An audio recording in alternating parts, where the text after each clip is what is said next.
So exercise 57, question number 3. Here we're plotting concentration C against time t, measured in minutes.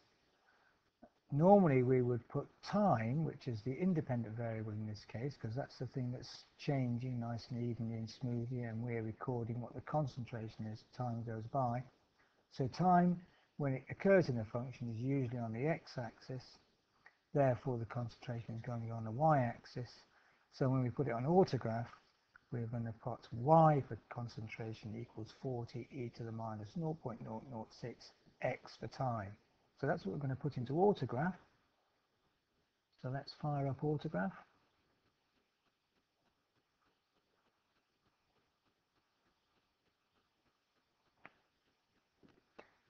And now put the equation in.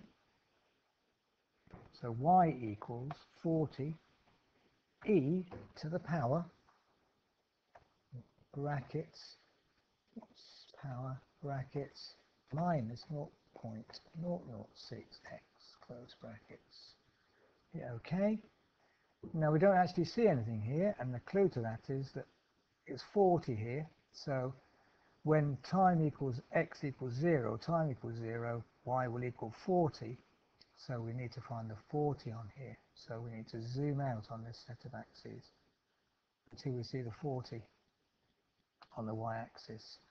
So generally, if you can't see any sort of graph, zooming out is a good first option to see if you can see anything.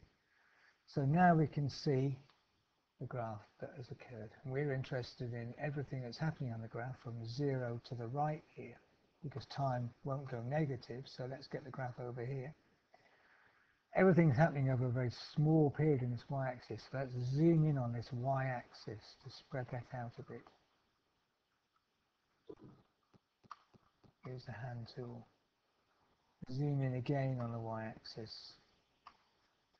Right, so if I put it roughly where I want the center of the graph to be, it hovers around that point. That's a bit better. Okay, so we're interested in the value of the concentration when the time, or x equals is 60. So it's around about here. So again, we can zoom in on the graph to find out that value. Right, so let me just put this into autograph, into the notes rather.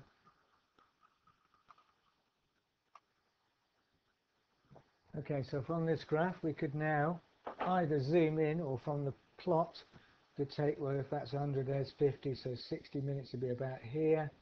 So I can go up and across to get a value for the concentration after 60 minutes.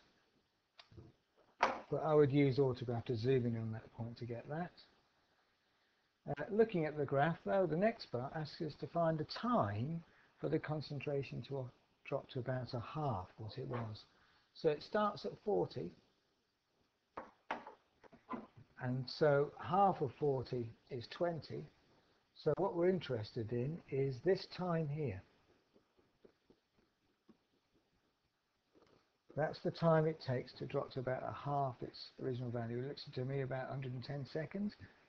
The interesting thing to note, though, is that if I go back to autograph and look at the graph, actually I could take any time variable. For example, that is one of the properties of an exponential decay curve, that the time for the amount of material, or whatever it is we're looking at, to go down by a half is the same always, and has this name half-life that you may have heard of to do with radioactive materials.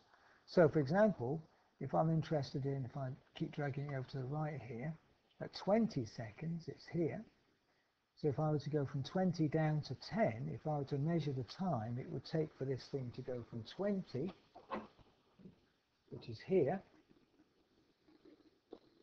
down to 10, which is here. And so if I were to take that time and subtract this time, then I would get the same time each time. And it would also be true from 10 down to 5, which would be about here somewhere, and so on. The time constant, or the amount of time for the material to drop by a half, is constant, and that's called the half-life in this particular case.